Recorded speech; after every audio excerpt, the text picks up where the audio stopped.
tous et bienvenue dans mes petits papiers. Je suis Judith, je suis démonstratrice Stampin' Up dans le nord de la France et le projet de cartes simple et rapide que je vous propose de réaliser ensemble aujourd'hui, c'est celui-ci.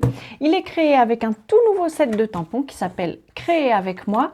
Alors il est assorti à un lot de poinçons, je vous montrerai après une ou deux cartes que je me suis amusée à faire récemment, mais je voulais vous montrer qu'il vous permettait aussi de faire des cartes très simples sans utiliser les poinçons. Allez, c'est parti, on se lance dans cette carte. En papier, on est assez restreint, ça ne demande vraiment pas grand chose. Une base de carte qui mesure 21 cm sur 14,85 avec un pli ici à 10,5, je forme le pli.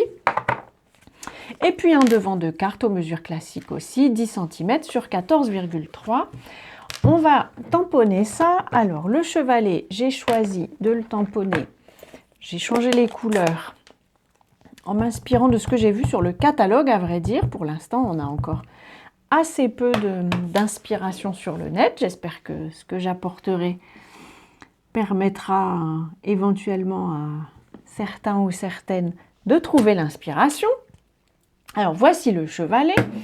J'ai choisi de faire quand même le petit panier ici en brune dune.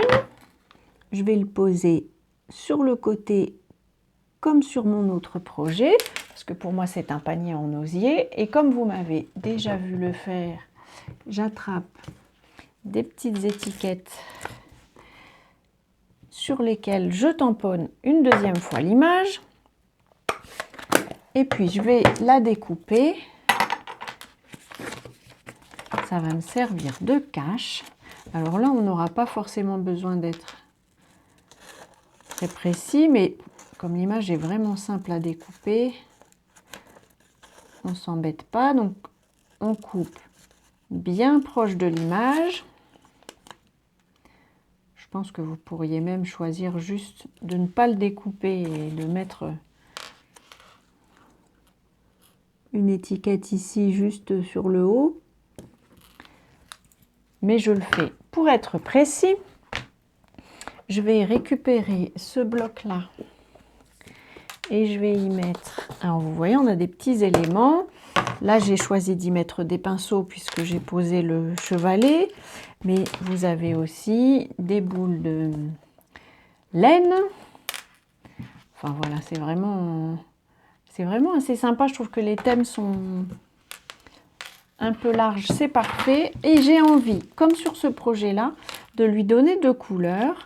Alors je vais faire cette fois-ci, pourquoi pas, le corps des pinceaux, je vais changer en brune dune. Donc je colorie mon tampon en posant la plume, enfin pas la plume, mais la mine de mon feutre bien couchée comme ceci.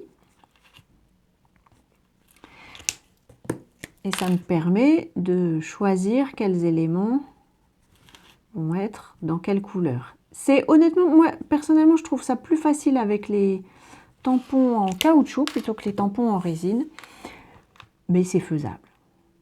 Allez, hop, je tamponne. Ne sont-ils pas mignons? J'enlève mon étiquette parce que je n'en ai plus besoin, et comme ça on a l'impression que les pinceaux sortent du panier. Pour l'illustration, je vais envie de faire un peu la même chose parce que je voudrais tamponner dans des tons un peu pastel. Donc je vais colorier les fleurs. Alors là, j'ai pris fraisia en fleurs, ça tombe bien pour les fleurs. Hop, et je fais la même chose. Je colorie les pétales. Et puis j'ai pris grenouille guillerette pour les feuilles. Ah, j'ai oublié une fleur. Celle-ci est une fleur. Et là, ce sont des feuilles. Si votre coloriage prend un petit peu de temps, il est possible que l'encre ait un peu séché. Ce n'est pas grave, il suffit de souffler comme on soufflait quand on était enfant sur une fenêtre pour humidifier un petit peu l'image. Et puis vous pouvez la tamponner. Alors moi là en fait, comme je voudrais plutôt quelque chose de clair, je vais tenter le coup de d'abord tamponner à côté et ensuite bien sur la feuille. Voilà, et j'ai bien quelque chose de un peu estompé, c'est ce que je cherchais. Et puis je vais reprendre le souhait, le même que sur ce projet-là. qui dit laissez-vous porter par votre créativité.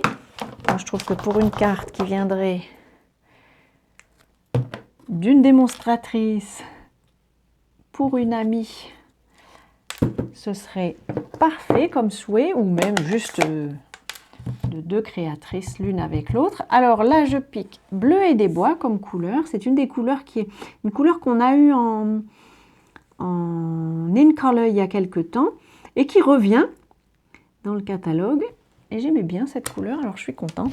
Voilà, et comme ça, on a le souhait qui reste lisible parce que l'image est estampée, mais on devine quand même une petite image derrière. C'est pas mignon. Là, la carte est terminée. On va pouvoir la poser sur la base. Donc voilà, juste quelque chose de assez simple. J'ai perdu ma bande de colle, on dirait bien. Voilà, c'est beaucoup mieux.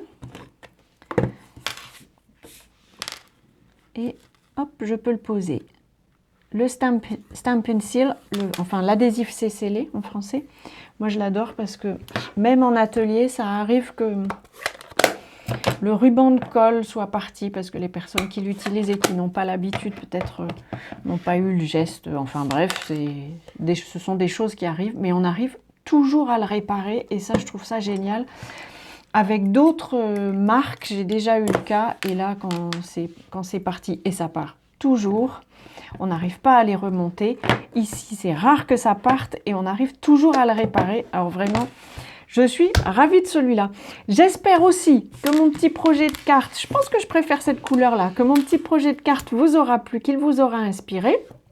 Si vous voulez acheter des éléments, le lien vers ma boutique se trouve dans la barre d'infos ou en dessous de la vidéo si vous êtes sur mon site. Je vous souhaite, avant notre prochaine rencontre, de passer de belles journées créatives et bien entendu, je vous embrasse.